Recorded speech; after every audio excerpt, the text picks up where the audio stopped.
दो है।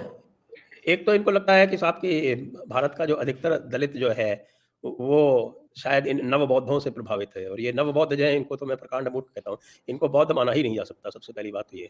एक बेसिक जो है वो अरिथमेटिकल कैलकुलेशन न तो कांग्रेस कर पा रही और न ये कर पा रहे हैं। बस इनका जो एक ही पुराना है कि भाई मुसलमानों का तो वोट एकमुश्त आता है। आप भी जानती हैं कि मुसलमानों का वोट कितना एकमुश्त आता है। जब सारा कार्यक्रम हुआ तो उसमें पूरी दुनिया एक थी। बदनाम तो नाज़ीज़ को किया जाता है, लेकिन लोग ये भूल जाते हैं कि ये इनके हज हुसैन अल अमीनी, जो आपके जेरूसलम के जो हेड मुफ्ती थे, ग्रैंड मुफ्ती, तो वो ग्रैंड मुफ्ती जो थे उसमें हिटलर के साथ बैठ के और एंटी जूस प्रोग्राम्स जो थे उसको बनाने में अग्रणी थे। कांग्रेस लीडर है सतीश जरकीहोली, उन्होंने एक बयान दिया था अभी जिसमें उन्होंने कहा कि हिंदू शब्द का मतलब बहुत गंदा है। आप इस स्टेटमेंट को किस तरह से देखते हैं? जय हिंद दोस्तों, आज का जो वीडियो है वो बहुत ही खास होने वाला है क्योंकि इसमें हम सुनेंगे संजय दीक्षित को। संजय दीक्षित जो है वो अंबाजादी के चैनल पे हैं और यहाँ पर एक बात पे डिस्कशन हो रहा है। कांग्रेस के कोई मंत्री हैं कर्नाटक के जिन्होंने ये भाषण दिया है, कुछ उन्होंने कमेंट करा है कि जो हिंदू हैं वो हिंदू शब्द जो है वो बहुत ही गंदा होता है। तो क्या सारी बात है, क्या बाकी में हिंदू शब्द बहुत ही गंदा होता है? संजय दीक्षित जी से जानेंगे कि हिंदू का मतलब क्या होता है, क्योंकि संजय दीक्षित जो है वो आईएएस ऑफिसर भी रह चुके हैं और ये अपना चैनल चलाते हैं जयपुर डायलॉग के नाम से, और काफ़ी जो है वो अच्छे लेवल पे एस्टेब्लिश्ड हैं, काफ़ी चीज़ें बोलते हैं, लिबरांडुओं को भी एक्सपोज करते हैं, तो इनकी बातें जो है वो सुननी चाहिए। तो आइए देखते हैं ये वीडियो, और वीडियो में चलाता हूँ स्क्रीन पर। वीडियो के एंड में मैं अपने व्यू, अपने विचार ज़रूर बताऊंगा, तो वीडियो पूरा ज़रूर देखिएगा, लास्ट तक ज़रूर देखिएगा। और अगर आपने मेरे चैनल को सब्सक्राइब नहीं करा है दोस्तों, मित्रों, भाइयों और बहनों, तो आप प्लीज़ कर लीजिए। साथ अंबर जैदी और स्वागत है आप सबका हमारे आज के खास कार्यक्रम में। और आज का जो हमारा विषय है वो एक खास विषय है, उस पर चर्चा करने के लिए हमारे साथ संजय जी जुड़े हुए। नमस्कार संजय जी, बहुत बहुत स्वागत है आपका। नमस्ते अंबर जी, नमस्ते। संजय जी, आज का जो हमारा विषय वो है वो ये कि चुनावी समय में हम वैसे तो हम चुनाव के बिना भी हम देखते हैं कि देश में जो हिंदू विरोधी बयान है वो अक्सर देखने के लिए नजर आते हैं, लेकिन हमारे देश के 2 राज्यों में चुनाव चल रहे हैं तो देखने में एक बात ये नजर आ रही है कि आप और कांग्रेस के लीडर्स में हिंदू विरोधी बयानों को लेकर होड़ लगी हुई है। मैं आपसे बात करूं तो कांग्रेस के एक कर्नाटक कांग्रेस लीडर है सतीश जरकीहोली, उन्होंने एक बयान दिया था अभी जिसमें उन्होंने कहा कि हिंदू शब्द का मतलब बहुत गंदा है। आप इस स्टेटमेंट को किस तरह से देखते हैं, उनके इस बयान को? अब मैं उनके बारे में क्या बताऊं। उन्होंने ये तो कह दिया कि हिंदू शब्द का अर्थ बहुत गंदा है, लेकिन क्या गंदा है ये नहीं बताया उन्होंने, क्योंकि हमने तो जो भी जानकारी है हमारी, आप बता दीजिए। कि भाई है आप बता दीजिए। हमारी जहाँ तक जानकारी है वो तो हिंदू शब्द जो है वो सीधे सीधे सिंधु से बना हुआ है, और इंदु सागर जो हमारे बृहस्पत्य पुराण में लिखा हुआ है, जो ईसा से 1000 वर्ष पहले है, उसमें लिखा हुआ है कि हिमालय ये तो प्रवर्तात यावत इंदु सरोवरम, यानी हिमालय से प्रवृत्त होके और इंदु सरोवर तक जो भाग जाता है वो हिंदुस्तान कहलाता है। तो ये तो बात जो है वो हमारे पुराणों में, शास्त्रों में हजारों साल से आती जा रही है, और वो हिंदुस्तान कहलाता है। सिंधु से उसका संबंध है। सिंधु का प्रोनाउंसिएशन फारसी में कर नहीं पाते थे तो उसको वो हिंदू बोलने लगे, और वो हमारे यहाँ भारत में भी बहुत ऐसे क्षेत्र हैं जहाँ पे सा का प्रोनाउंसिएशन नहीं हो पाता है। असम में देख लीजिए, हमारे राजस्थान में मारवाड़ में देख लीजिए, तो उसको कलों के लिए हिंदू बोलने लगे। तो उसमें क्या समस्या? मुझे तो कोई इसकी उन्होंने कोई विवेचना की नहीं। तो इसलिए स्पष्ट रूप से जो भी जरकीहोली कह रहे हों या थोड़े 1-2 लोग और कह रहे हों, वो पूरी तरह से एक घृणा से आधारित है, घृणा से आच्छादित है, और वो जो है वो हमारे इस्लामियों के पास तो बहुत ही प्राकृतिक सहज रूप से आता है। तो इसलिए वो जो है उसको पकड़ के और उछलना शुरू कर देते हैं। और चूँकि यदि कोई मुल्ला मौलाना कुछ कहे तो वो एक तरह से एक बिल्कुल पत्थर की लकीर हो जाती है आम आदमी पार्टी और कांग्रेसियों के बीच में, तो वो उछल के उसको पकड़ के उसके जो है वो झूलने लगते हैं। इतनी सी बात है। और इसमें सबसे अधिक मुख्य बात ये है कि सभी में जो है वो ना किसी तरह की कोई इसमें इनके पास कोई स्कॉलरशिप है, ना इन्होंने कुछ पढ़ा लिखा है, ना इन्होंने कोई अरबी फारसी के कोई ग्रंथ पढ़े हैं, ना इन्होंने कोई संस्कृत के ग्रंथ पढ़े हैं। अकेला अगर इन्होंने आजकल कुछ पढ़ा है तो इन्होंने सिर्फ जो है वो ये आपके कम्युनिस्ट पैम्फलेट जो छपते हैं, ये मेन स्ट्रीम टाइप के, वही, या इकोनॉमिक पॉलिटिकल वीकली टाइप के, वही संभवतः पढ़े। तो इसलिए उसी की बात जो है, उसी की प्रतिध्वनि इनके यहाँ से आती है। ये इसका छोटा सा शॉर्ट और स्वीट एक्सप्लेनेशन है। हाल ही में आपके जो नेता हैं, आप एज एन आम आदमी पार्टी, राजेंद्र पाल गौतम, उन्होंने एक कार्यक्रम में भाग लिया जहां पर हिंदू से बौद्ध धर्म में परिवर्तन कराने के लिए देवी देवताओं का जो उन्होंने इस तरह की बात कही कि देवी देवता जो हिंदू देवी देवता हैं वो उतने ज्यादा वास्तविक नहीं है, उनको वो मानते नहीं है, उनकी पूजा नहीं की जा सकती। तो मेरा सवाल आपसे ये है कि भाजपा के अलावा जो दल हैं, आप या हम कांग्रेस के नेताओं को देखें, वो इस तरह के जो बयान हिंदू धर्म को बदनाम करने के लिए जो उनके बीच होड़ लगी है, आखिर इसके पीछे का कारण आप क्या देखते हैं? इसका कारण 2 है। एक तो इनको लगता है कि साहब कि भारत का जो अधिकतर दलित जो है, वो शायद इन नवबौद्धों से प्रभावित है, और ये नवबौद्ध जो हैं, इनको तो मैं प्रकांड मूर्ख कहता हूँ। इनको बौद्ध माना ही नहीं जा सकता, सबसे पहली बात तो ये। बौद्ध इसलिए नहीं माना जा सकता कि आप किसको बौद्ध मानेंगे यहाँ पर? इसी राजेंद्र पाल गौतम को मानेंगे या दलाई लामा को मानेंगे? यदि भगवान बुद्ध दलाई का कोई लामा को ही अनुयायी मानेंगे। है, तो वो कोई दलाई लामा से बड़ा है क्या? और दलाई लामा जो है, वो विश्व हिंदू परिषद के जो संस्थापक सदस्य हैं, उनमें से एक है स्वामी चिन्मयानंद, और दलाई लामा ये सबसे पुराने जो हैं, वो विश्व हिंदू परिषद के संस्थापक सदस्य हैं। और आप दलाई लामा जी से पूछ लीजिए, उनको तो कोई न इस प्रकार का अंतर बताते हैं वो, और न भगवान बुद्ध ने कभी भी अपने आप को ऐसा कहा कि वे जो हैं वो हिंदू नहीं हैं। जिस प्रकार से पुराने ज़माने में हुआ करता था, और जिस प्रकार की इस देश में परंपरा रही है कि उसी सनातन धर्म में अनेक मत मतांतर हुआ करते थे। इसी में चारवाक भी हुआ करते थे। चारवाक वो थे, वो जो कहते थे कि जिनको आजकल लोग कहते हैं कि नास्तिक है, उनका जो है केवल उस समय जो भी बात चलती थी वो प्रमाण शास्त्र से चलती थी। तो चारवाक कहते थे कि हमें तो जो हमारी जो इंद्रियां हैं, हमारी जो ज्ञान इंद्रियां हैं, उनसे जो हमें समझ में आता है वो ही प्रत्यक्ष प्रमाण है, और प्रत्यक्ष प्रमाण के अतिरिक्त हम कुछ नहीं मानेंगे। उनको भी सनातन धर्म में अंगीकार किया गया। बौद्धों में भी आप पूरा का पूरा आप देख लें वाङ्मय जो भगवान बुद्ध का है, तो उसमें तो वो जितने भी जिसको हम कहते हैं कि मूलभूत सिद्धांत हैं, इंक्लूडिंग वर्णाश्रम धर्म, वह सब भगवान बुद्ध ने उनको सबको माना है। जहाँ तक समाज का प्रश्न है, उन्होंने समाज में जो भी उस समय की स्थापित सिद्धांत थे, उनमें से किसी का कोई विरोध नहीं किया। उनका तो विरोध या उनका जो अलग मत था, वो एक आध्यात्मिक स्तर पर था, और उस आध्यात्मिक स्तर में भी जब वो उनका परिनिर्वाण होने लगा, और ये महापरिनिर्वाण सूत्र है, सूत्र बोलते हैं उसको, महापरिनिर्वाण सूत्र। उसमें ये आया है कि मैंने क्यों कहा कि आत्मा नहीं है, मैंने इसलिए कहा कि आत्मा नहीं है क्योंकि इससे लोग भटके नहीं। और जिस प्रकार से कोई माता जो है, वो यदि उसको बच्चे को बीमारी हो गई हो, तो उस बच्चे को ये कहा जाता है कि भाई ये दवाई दी है, अब ये बच्चा जो है ये अगले 8 घंटे तक दूध ना पिए माता का। तो माता जो है वो अपने स्तन पर कुछ ऐसी दवाई लगा लेती है जिससे वो कड़वा लगे, तो बच्चा वहाँ से दूर हट जाता है 8 घंटे तक। फिर वो उधर उसके बाद फिर वो कहते कि अच्छा आ जाओ, अब मैं तुमको स्तनपान करा देती हूँ।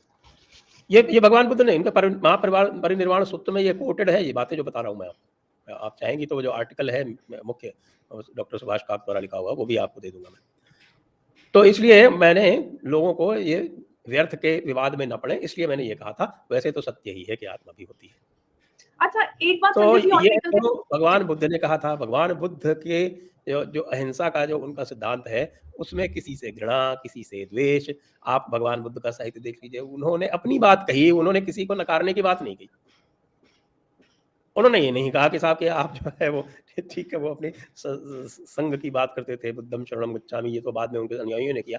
वो संघम शरणम गच्छामि की बात करते थे कि भाई संघ बनाओ और संघ में रहो, और आप अपने जो है वो परिम्राजन करो, परिवर्जन करो, ये सारे कार्य करो। तो उनका तो एक अपने आप का स्व का उत्थान करने का, आपने जिसको सेल्फ इम्प्रूवमेंट या सेल्फ एक्चुअलाइजेशन कहते हैं, उनका तो ये कार्यक्रम था। अब यहाँ पर पैदा हो गए ये नवबौद्ध। मैं तो अब सरकार से मांग करने वाला हूँ कि ये नवबौद्ध जिसको जो कहते हैं, इनको आप अलग कीजिए। ये बौद्ध किसी भी प्रकार से नहीं है।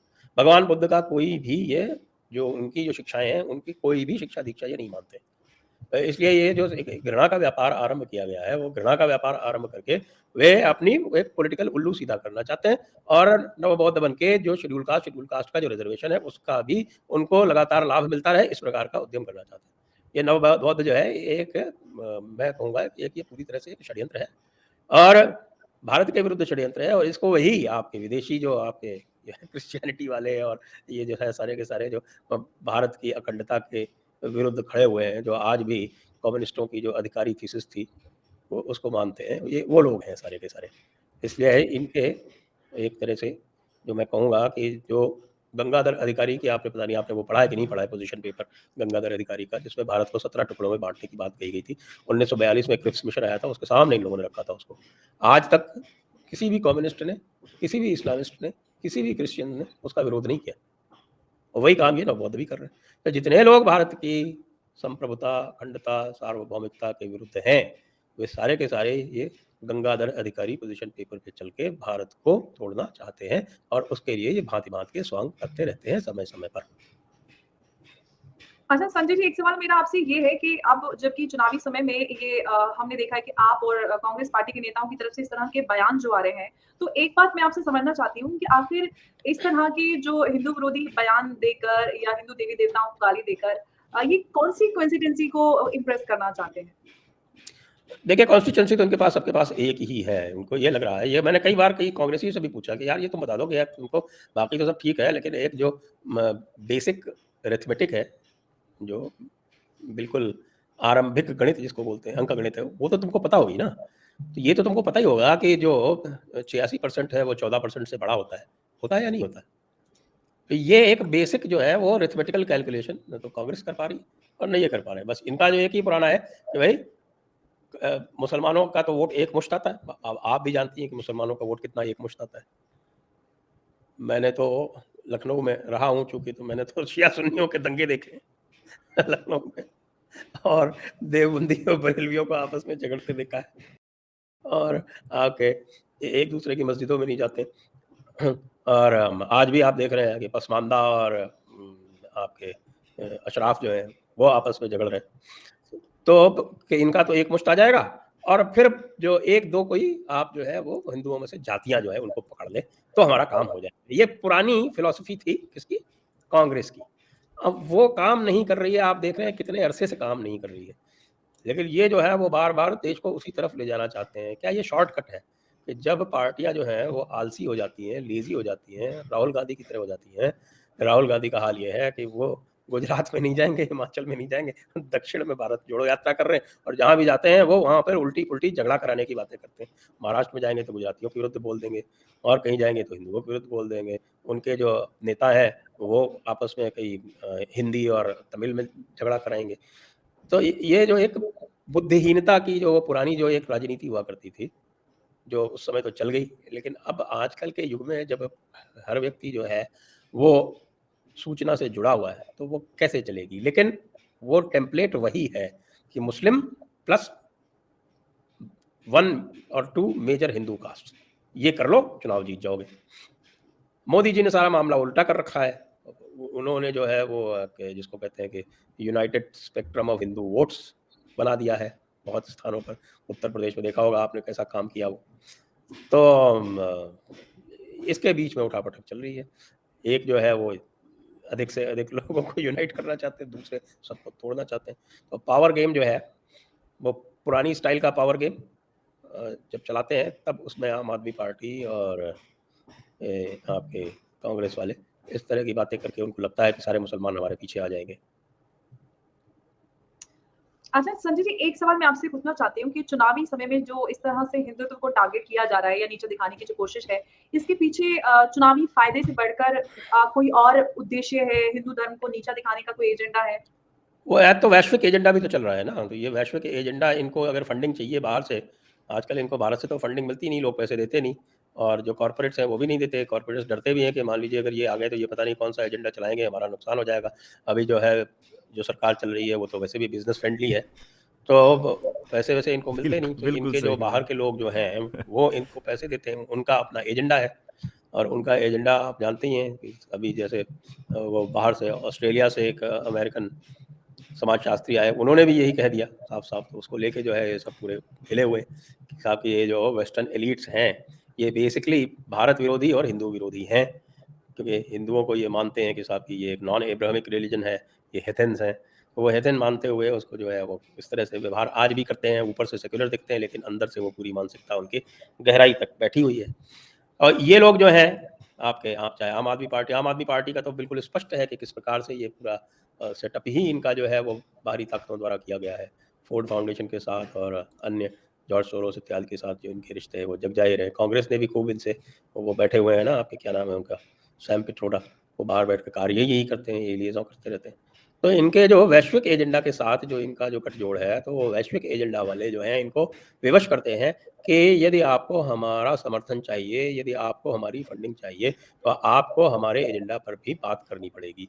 तो ये विवश होके करते हैं। यद्यपि मैं मानूँ कि राजनीतिक रूप से यह एक आत्महत्या के समान ही है, लेकिन फिर भी ये लोगों को करना जो है इनकी मुझे लगता है विवशता हो जाती है।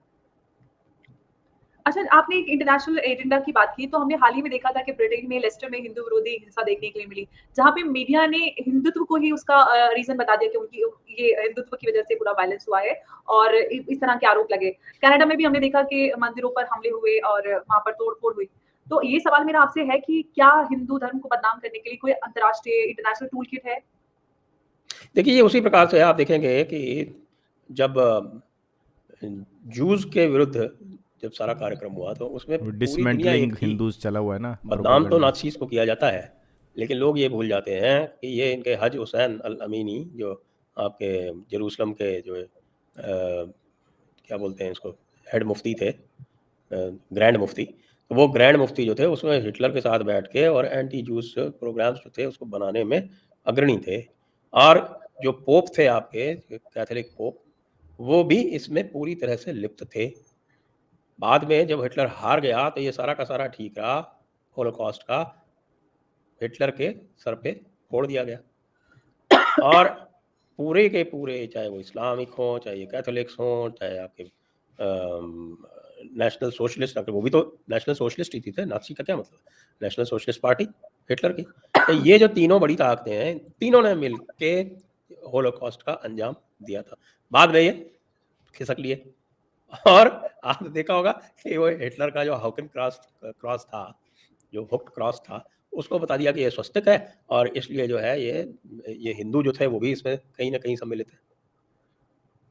तो ये जो नैरेटिव का जो चलता है, तो नैरेटिव एस्टैब्लिश करना, वो जो एक कला होती है, वो झूठा नैरेटिव एस्टैब्लिश करने की कला होती है।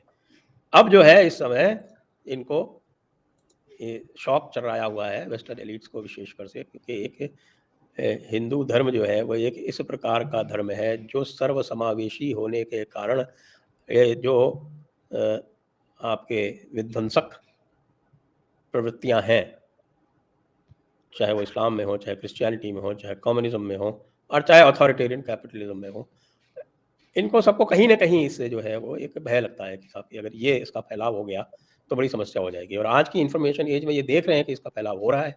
जो भी सोचने समझने वाले लोग हैं, जो भी तार्किक लोग हैं, वो सब इसको न केवल देख रहे हैं, उसको समझने का प्रयास कर रहे हैं, उसको अंगीकार कर रहे हैं। तो इसलिए जो है वो इस समय आपको दिख रही है, ये पूरे इस गठजोड़ में, ये जो गठजोड़ है। और आप भी देख रहे हैं कि अमेरिका में इस समय यद्यपि ये कहा जाता है कि कम्युनिज़्म जो है वो रशिया से और चाइना से पूरे विश्व में फैला। लेकिन इस समय जो सबसे बड़ा, लेकिन जो इसके जो सिद्धांत हैं, वो सिद्धांत आपको देखेंगे कि सारे कम्युनिज़्म के सिद्धांत और पोस्ट कम्युनिज़्म जो सिद्धांत हैं, वो सबके सब जो है वो यूरोप से फैले, वेस्टर्न यूरोप से। और इस समय जो सबसे बड़ा गढ़ है इन सिद्धांतों का, वो है अमेरिका।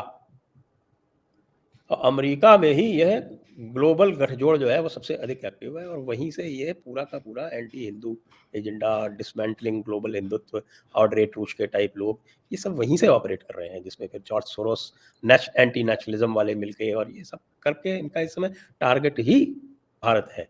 चाइना का ये कुछ कर नहीं सकते, चाइना पिछवाड़े पे लात मारता है। और रशिया में इनकी कोई अब पैठ नहीं है, तो रशिया के साथ ये प्रॉक्सी उनकी यूक्रेन है, उससे लड़ाई करवा रहे हैं। भारत इनको सॉफ्ट टारगेट लगता है, जो कि है नहीं, क्योंकि भारत में हिंदुओं की संख्या जो है वो 110 करोड़ से ऊपर है। ये संख्या ये हैंडल नहीं कर सकते, क्योंकि ये जो हमारे जो सिद्धांत हैं धर्म और कर्म के, वो कुछ भी हो जाए भूले भटके सब लोग धर्म और कर्म पर वापस आ ही जाते हैं। इसलिए इनको जो है बहुत कठिनाई पेश आ रही है, बावजूद इसके कि 75 साल से पूरा हमारा एकेडेमिया, पूरा एजुकेशन सिस्टम इनके हाथ में है। उसके बाद भी जब ये देख रहे हैं कि प्रतिक्रियाएँ कितनी हो रही हैं, जयपुर डायलॉग्स जैसे जो है वो प्लेटफ़ॉर्म खड़े हो जाते हैं। तो अभी तो इस समय बातचीत ये चल रही है कि भई ये कैसे खड़ा हो गया जयपुर डायलॉग्स? हमसे कैसे चूक हो गई? अरे भई तुमसे चूक नहीं हुई है, ये तो जो भारत के जो लोग हैं उनमें एक ये जो जिसको कहें कि जो भावना है, धर्म की भावना, वो जन्मजात होती है, इनमें आत्मसात किया हुआ है यहाँ की पब्लिक ने, सबने। और सिर्फ़ उसको थोड़ा-सा, ज़रा-सा उसको जो है आप झकझोर दें तो वो सामने आ जाती है। ये इनकी समझ में नहीं आता, तो इसलिए ये तरह-तरह के एक्सपेरिमेंट करते रहते हैं और इनके जो मूर्ख अनुयायी हैं, कांग्रेस और आम आदमी पार्टी में, वो उसका बार-बार प्रयोग करते रहते हैं और वो प्रयोग जो है, वो लगातार फ़ेल होते रहते हैं। जी। अच्छा, एक सवाल मेरा संजय जी आपसे ये है कि अक्सर हमने ये भी देखा है कि जो हमारी न्यायपालिका है, जुडिशरी, उस पर भी जो हिंदू हैं या हिंदू संस्कृति, सनातन संस्कृति से जुड़े हुए जो मसले हैं, उनके ऊपर सवाल अक्सर खड़े होते हैं। जैसे कि कश्मीरी पंडितों के मामले की सुनवाई से इनकार करने की बात हो या सबरीमाला का फैसला, दिवाली पर पटाखों पर प्रतिबंध लगाने जैसे इस तरह के केसेज़ हैं। तो मेरा सवाल ये है कि आप जितने भी इस तरह के केसेज़ हैं जो सनातन संस्कृति से संबंधित हैं, ऐसे मामलों से निपटने के लिए सुप्रीम कोर्ट की भूमिका को आप कैसे देखते हैं? खासतौर से अब जबकि हमारे जो मुख्य न्यायाधीश हैं, जो नए हैं डी वाई चंद्रचूड़, उनके कार्यभार में संभालने के बाद किस तरह के आप बदलाव की उम्मीद रखते हैं या क्या आप देखते हैं? देखिए, चंद्रचूड़ जी जो हैं, उनके बारे में मैं ये कहूँ कि वैसे तो ये मैंने देखा है कि वो जुडिशली करेक्ट रहने का, कम से कम जब वो बेंच पर होते हैं, तो वो जुडिशली करेक्ट रहने का प्रयास करते हैं। लेकिन उनके साथ जो वो बाहर जाके बोलते हैं कई बार, जो एक्स्ट्रा जुडिशियल जो बातें करते हैं, जो लेक्चर-वेक्चर देते हैं, वो बड़ी अजीब बातें करते हैं उसमें। यद्यपि मैंने एक तरह के वैसे उनके जो जजमेंट्स हैं, उसमें एक कंसिस्टेंसी देखी है। तो यदि जज कंसिस्टेंट हो और भेदभाव ना करे, तो भी मुझे स्वीकार है। समस्या वहाँ आती है जहाँ पे जज अलग-अलग तरह की बातें करते हैं। अब लोग अभी जैसे बात कर रहे हैं कि साहब कि जब फायर क्रैकर का आता है तो तुरंत ले लिया जाता है। स्टबल बर्निंग का आता है तो उसको कहते हैं कि साहब कि हम इसमें क्या कर सकते हैं, we are not judicially equipped. अब इसमें भी क्योंकि मैं अंदर से जानता हूँ जुडिशरी को, तो ये जो फायर क्रैकर बैन वाला था वो किसी दूसरी बेंच के सामने था और ये वाला जो है ये चंद्रचूड़ जी के सामने आया। यही चीज़, यही फायर क्रैकर बैन वाला भी अगर चंद्रचूड़ जी के सामने आया होता तो वहाँ वो भी उसको ये कहते कि we are not judicially equipped. अब I give him the benefit of doubt in that case, क्योंकि मैं मानता हूँ कि उनके जो जुडिशियल प्रोनाउंसमेंट्स हैं वो जनरली एक्सेप्शंस तो कहीं भी हो सकते हैं कि जनरली जो है वो कंसिस्टेंट होते हैं। ये सब जानते हैं कि वो जो है एक लिबरल हैं, ह्यूमन राइट्स और इस तरह की जब बातें आती हैं तो he is liberal, but he is not judicially incorrect. वो जुडिशियल रेक्टिट्यूड को बियॉन्ड नहीं जाते हैं। मुझे तो नहीं लगता कि ऐसा कहते हैं कि जो वो राम जन्मभूमि वाला जो जजमेंट है, वो उन्होंने ही ऑथर किया है, क्योंकि वो जिस तरह से लिखा गया है, वो स्टाइल जस्टिस चंद्रचूड़ की ही है। तो उसमें भी आप पाएँगे कि वो पूरा का पूरा एक ऑब्जेक्टिव और बड़ा डिस्पैशनेट तरीके से लिखा गया एक जजमेंट है, जो कि जुडिशियली करेक्ट है।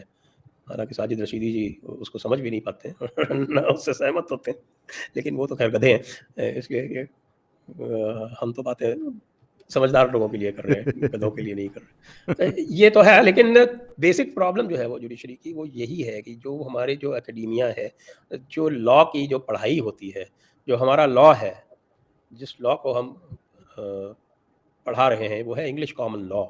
और इंग्लिश कॉमन लॉ क्या है? इंग्लिश कॉमन लॉ जो है वो चर्च का लॉ है। आप जब उसको पढ़ेंगे तो कहीं न कहीं आपके जो पश्चिमी जो थॉट है वो आप उससे ओत-प्रोत हो ही जाएँगे। अब मैंने तो लॉ पढ़ रखा है, I am a law graduate, bar का लाइसेंस भी है मेरे पास। तो ब आप ये देखेंगे वैसे तो इसमें हिंदू लॉ, मुस्लिम लॉ के भी पेपर्स होते हैं, लेकिन अल्टीमेटली आपको सारा इंटरप्रिटेशन जो है वो इंग्लिश कॉमन लॉ के हिसाब से होता है। अब आज़ादी के 75 वर्ष बाद इसमें और भी इम्प्रूवमेंट हो सकते थे। भारत की जो मीमांसा पद्धति है, उसको भी इसमें लाया जा सकता था। लेकिन वो कुछ नहीं हुआ क्योंकि ये पूरा का पूरा जिसको हम कहते हैं ना कॉलोनियल माइंडसेट या मेंटल स्लेवरी, वो लॉ के फील्ड में मुझे लगता है कि अन्य जो विधाएँ हैं उनसे भी अधिक है। क्योंकि है ही ये चर्च का लॉ। मतलब जो शब्द है लॉ, वो लॉ भी वो जो है वो एक्चुअली चर्च की डिक्शनरी से आया है। लॉ का मतलब होता है गॉड्स कमांडमेंट्स। तो वो सिस्टम चल रहा है, वो जो गॉड के फंक्शन थे, वो बाद में जब डेमोक्रेसीज आई तो वही गॉड के फंक्शन जो है वो स्टेट में चले गए।